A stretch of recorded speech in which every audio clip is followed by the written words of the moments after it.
Thursday, April 23, 2015, was an amazing day for 22-year-old Indiana University student Hannah Wilson. She had just finished her last final exam of her college career, and as she walked to her house with one of her roommates, she said she thought she had done very well on the exam. She knew she would be graduating from college in just a couple of weeks. The annual Little 500 bicycle races were set to start the next day. The weekend of the races always turned into a massive party for students as they celebrated the end of final exams and the beginning of summer break. The streets and bars of downtown Bloomington would be filled with college students, both current and former, for the next several days. By 5 that afternoon, Hannah was enjoying drinks with friends at Kilroy's on Kirkwood. She left with 2 friends around 9:30 and headed back to her house, where the party continued. Eventually, she went to the Hilton Garden Inn. Her ex-boyfriend, Alex Wanjo, was staying here for the weekend. He had graduated a year earlier, but he was back in town for the Little 500. Sometime shortly after 12:30 that night, Hannah, along with Alex and other friends, made the 5-minute walk from the Hilton to Kilroy's sports bar downtown. She never made it into the bar. Her friends decided she was too drunk to keep partying, so they got a cab for her. She did not want to leave, but her friends forced her into the cab, and one of them handed the driver a $20 bill, which more than covered the $6 tab for a ride to her house, which was only 4 blocks away. The cab driver dropped her off here at this house where she lived with some of her sorority sisters. One of them heard the door open around 1 in the morning. They never heard that door shut, though. As a matter of fact, several hours later, someone noticed the front door was still wide open and Hannah was gone. By the time they reported her missing, her body had already been found about 20 miles away, and it didn't take police long to solve this case. But the man who killed her, had he killed before? This is Twisted Crimes. Hannah had spent the past 4 years living in Bloomington while attending Indiana University. Throughout the entire time, she was a member of the Gamma Phi Beta sorority. Her mom, Robin Wilson, had gone to Purdue University and was a member of Delta Gamma, but she told the Indiana Daily Student newspaper that it did not surprise her when Hannah chose not to follow in her footsteps. She said while laughing, quote, "My little Hannah Wilson could not do anything her mother wanted her to do. Hannah was such her own, unique, individual person," end quote. Robin said Hannah had a blast during her college years and she was not exactly super excited for it all to come to an end. Robin said, quote, "She loved every part of this school. That was always one of her biggest obstacles, knowing that it was all going to be over in 2 weeks," end quote. Her sorority sisters told the South Bend Tribune that Hannah was a natural leader, even when she was just a freshman. During her senior year, Hannah, along with another senior by the name of Abby Basnagel, were in charge of recruiting new girls to pledge with the sorority. Abby told the paper, quote, "I really do think Hannah, through positivity and acceptance, was a main part of our pledge class. That was the glue keeping us together. She was such a natural leader by example," end quote. Hannah was a psychology major and her friends and family members said she was easy to talk to, so being a psychologist was a fantastic career choice for her. Sorority sister Lisa Mazzacco told the South Bend Tribune Hannah, quote, "could walk into a room and know no one and leave with 100 new best friends," end quote. She was a cheerleader in high school and she already had a job lined up to coach the junior varsity cheer team at Fishers High School in Indiana after she graduated. Her mom, Robin, told the Indianapolis Star Hannah was planning to do that job for 1 year before returning to school to get a master's degree. She said, quote, "She was going to work and save some money. She wanted to be a role model for her cheer squad, who she was so happy to have just met," end quote. Hannah spent her final week doing a lot of studying so she could do well on her final exams, and so she'd be able to spend several days partying at the end of the week. Her ex Alex was coming into town, and despite being exes, they still wanted to meet up and spend some time together. Friday night, her good friend Matt Molowick, a student and a local DJ, was set to perform at a local bar called Dunkirk, and Hannah planned to be there to support him, as she almost always did. And of course, there were the bike races and other activities to enjoy for the rest of the weekend. Some of her sorority sisters were also her roommates at their off-campus house. As she walked home with one of them that Thursday afternoon after her final exam, she was excited and ready to head out and enjoy some drinks with friends. While Hannah was enjoying drinks with friends from 5 to around 9:30 that evening at Kilroy's, 49-year-old Daniel Messel was also excited to be heading out to enjoy some drinks with friends that night. He was part of a team that played trivia every Thursday night at a bar called Yogi's Bar and Grill. He was pretty good at trivia and would often play several nights a week. Daniel was single and looking for love. He had a post up on the website sugardaddyforme.com. The post said he was a, quote, cuddly Bloomington male looking for that special IU co-ed, end quote. He was seeking a female between the ages of 18 and 40. The post also said he made between $100,000 and $200,000 a year. In reality, he worked at the fine print shop in Bloomington and made $15.50 per hour, so more like $32,000 per year. He had less than $100 in his bank account and had recently filed for bankruptcy. At the time, he lived in this trailer with his stepfather, Gerald Messel. We're not exactly sure where Daniel was planning to take that special IU co-ed if a young lady would have actually responded to his ad. That $100 would not have gone too far for a woman looking for a sugar daddy. Gerald and Daniel enjoyed dinner together around 6 that evening at a local restaurant called Cheddar's. The two of them then went back to their trailer for a bit before Daniel headed out around 8 and made his way over to Yogi's, which has since been torn down and relocated, to get ready for that night's trivia game. Trivia MC Colin Gregory told the Herald-Times that Daniel liked to show up early on trivia nights so he could get a good table for himself and his 3 teammates. Colin said Daniel was having fun that Thursday night with his friends, laughing, and, quote, he seemed to be in a better mood than usual, end quote. A waitress would later say he drank 2 or 3 Upland wheat beers while he played. Matthew Brighton worked with Daniel at the print shop and was also on the trivia team with him. The two of them left the bar together around 11:30 p.m. that evening with the rest of the trivia crowd. Daniel then gave Matthew a ride home. But instead of going straight home, Daniel wanted to see what the crowds were like downtown. So they drove past Kilroy's on Kirkwood, then headed to Matthew's house. Matthew said, quote, we decided to go that way. You never know what you're going to see during Little Five, end quote. Matthew said Daniel told him he was thinking about perhaps going out for Little 500 that night after dropping Matthew off.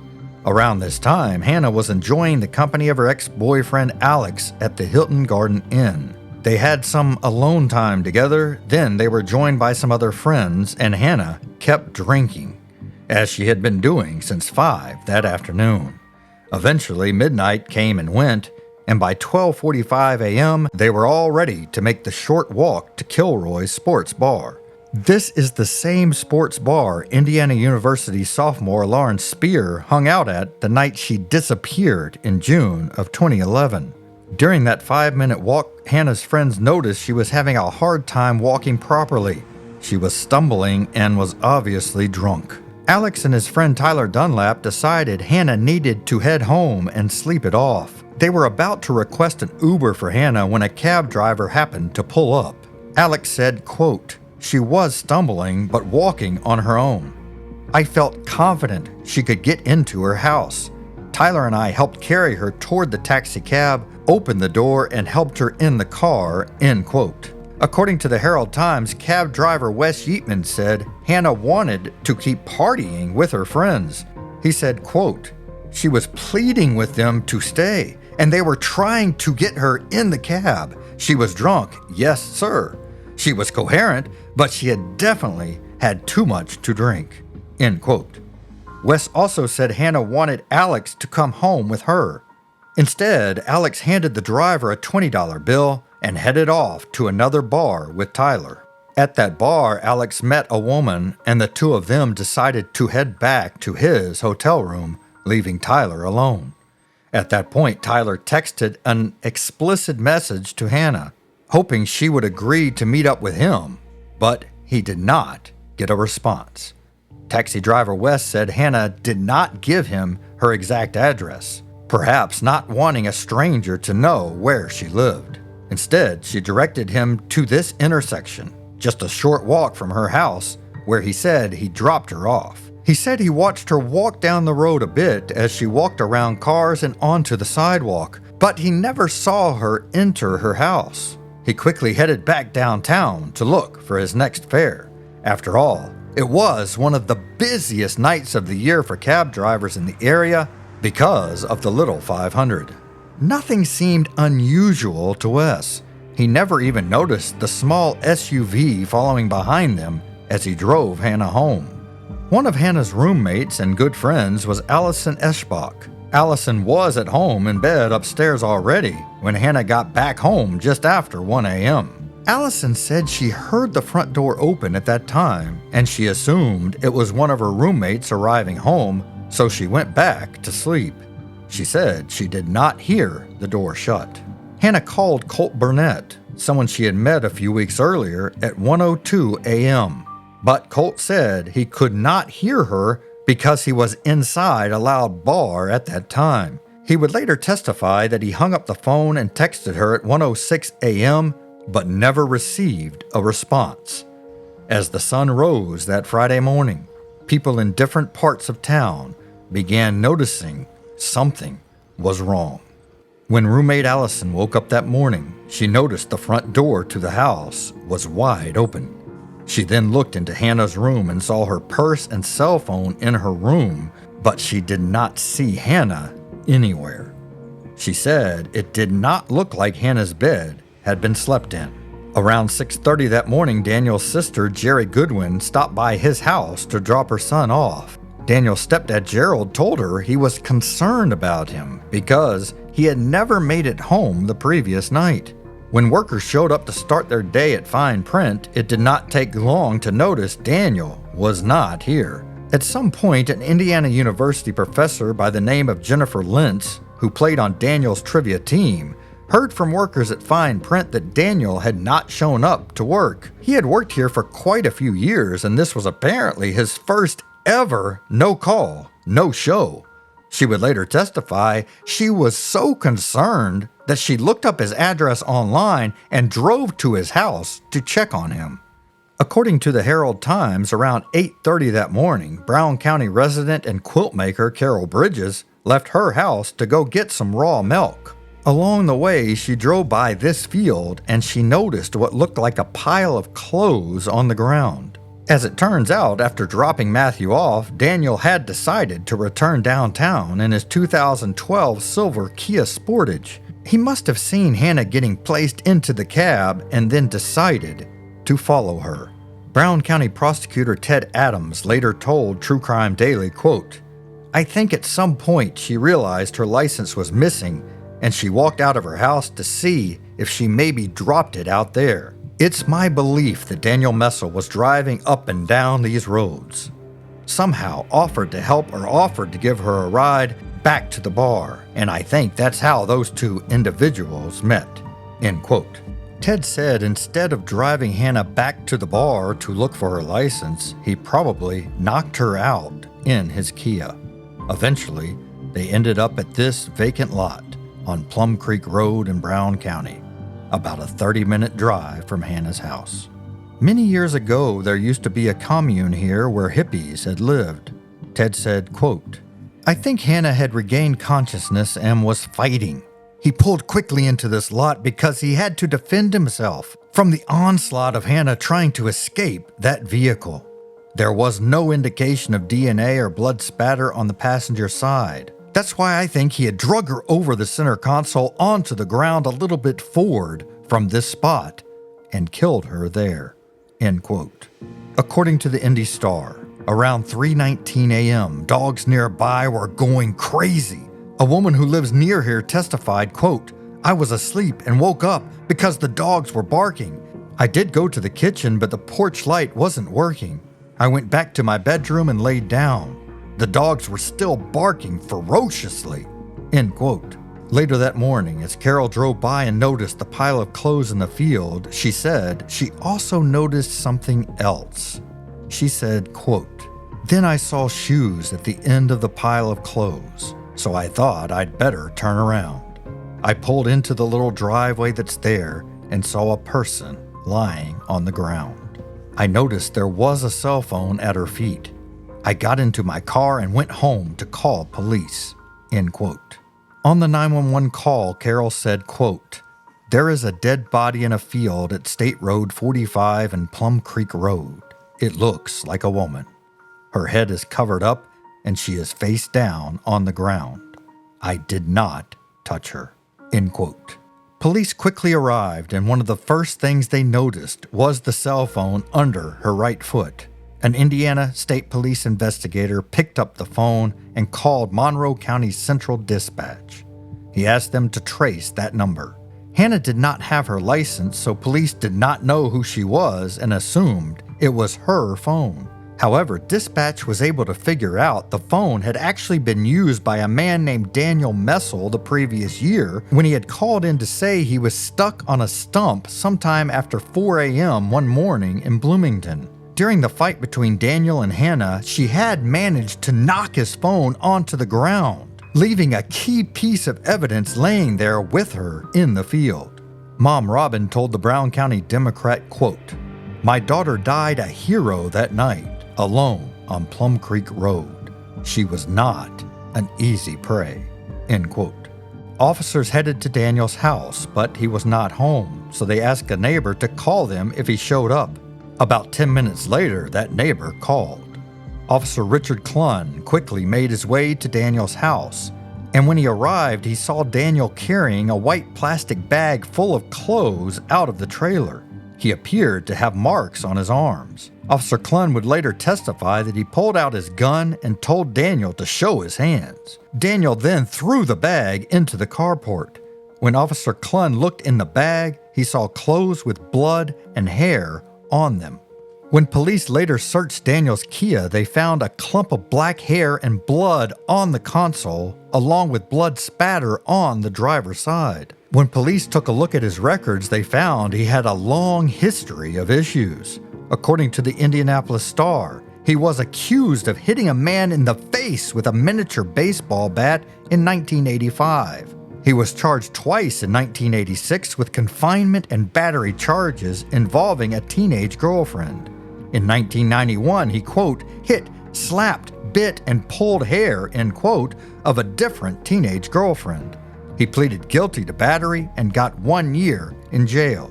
In 1994, he was accused of chasing two men with his car and crashing his car while doing so. At some point, he got into a fight with his own grandmother and hit her so hard he broke a bone in her face. And in a different incident, he got into a fight with a man, and when the man's wife tried to break it up, Daniel knocked her to the ground and then began to punch her in the face. He then walked outside and found a 2x4 and walked back over to the woman. At that point, he began beating her over the head with the 2x4. She ended up with a broken nose and a severed artery, while Daniel ended up in prison for 3 years. Those are just the things he had been caught doing. According to the Herald Times, when his name and photo were released to the public after Hannah's murder, other potential victims began calling the police, and the police began to look back at some unsolved cases. One of those unsolved cases was from November 3rd of 2012, when an 18-year-old Indiana University freshman had been out drinking late. She was offered and accepted a ride from a man driving an SUV. She said, quote, "He grabbed my neck from the back. He put my face in his lap. His pants were unzipped and I bucked my head up. And he slammed my head against the steering wheel and the dashboard multiple times. I did not know what to do. I jumped out of the car. He sped away and I crawled to the side of the road, end quote.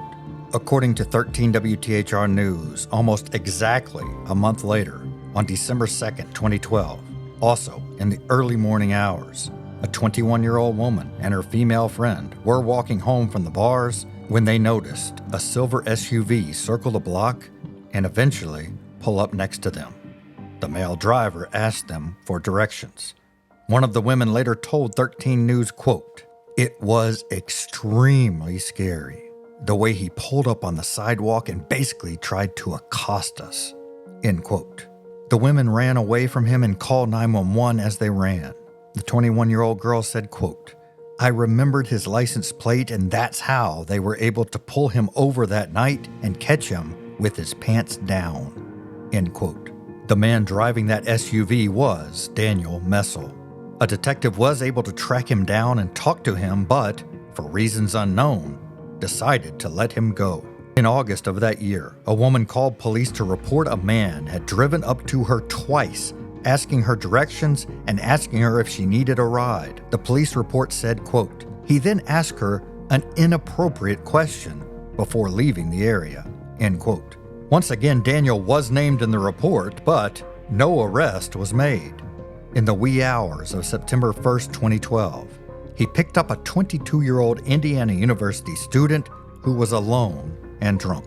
Fox 59 News reported she said she passed out and did not know how she ended up in Daniel's SUV, but she woke up and sensed something was wrong and felt a fear in her chest. He parked his car in a secluded area, grabbed her by the hair and threw her onto the ground. She fought with him and he punched her in the face. Her contact fell out and she started spitting out blood. He then did other horrible things to her. Then he grabbed her credit card, purse, shoes, phone, and driver's license and took off. At the time, no one was charged in that attack. But after Hannah's murder, the victim got in touch with detectives who ran the DNA, and it was a match for Daniel Messel. Daniel was found guilty of Hannah Wilson's murder, and he was sentenced to 60 years plus an additional 20 years for being a habitual offender. He also ended up pleading guilty to the attack on the woman from 2012. Many people, including District Attorney Ted Adams, believe he also may be the reason Lauren Spierer disappeared in 2011. Prosecutor Adams told the Herald Times, quote, "I still think, to this day, it's my opinion, he had some involvement with her. Lauren Spierer was headed toward that same area where we know he trolled for years," end quote. We've now reached the portion of the video where we're going to share our own thoughts and opinions on this case, starting with Heather. Obviously, this was an open-shut case, but the question is, did he actually murder Lauren Spierer? That's the real question here, because this one, there was all kinds of evidence on him. I know the defense attorney tried to say, we should have seen some other DNA in this case. The police should have questioned more people and on. But reality is, they didn't really need to, because a trail was left by Daniel in this case from the cell phone to clumps of her hair being found in his vehicle, the blood on the clothing that he was trying to take away from his house when the police pulled up, on and on it goes. It's obvious that Daniel was the murderer of Hannah in the situation. However, what's not so obvious is if he had anything to do with Lauren. Now, this is an area where he did like to patrol around and look for women. Obviously, Lauren was right here at this bar the night that she disappeared, and according to the final witness, she was walking alone on the streets of this town when she disappeared. So certainly he could have played a role in it. Police have looked into it for quite a few years now. So far, apparently they found no connection there. And actually the private eye for the Spierer family has said that Daniel had nothing to do with her case. But to this day, we just don't know. And we have our video up about Lauren Spierer as well if you want to check that one out for more information about her. Thanks for watching. We'll see you next time. Hannah's mother, Robin, said on the family's GoFundMe page, quote, "Her most recognizable features were her amazing blue eyes and that one-of-a-kind laugh. Her friends would come to her and say, 'Make me laugh, Hannah.' And she had such a silly personality and crazy sense of humor, you just had to smile when you were around her. She was so beautiful, not just on the outside, but on the inside. And she had the most amazing heart. She loved everyone and believed in compassion and acceptance. She just didn't think people could be evil. End quote.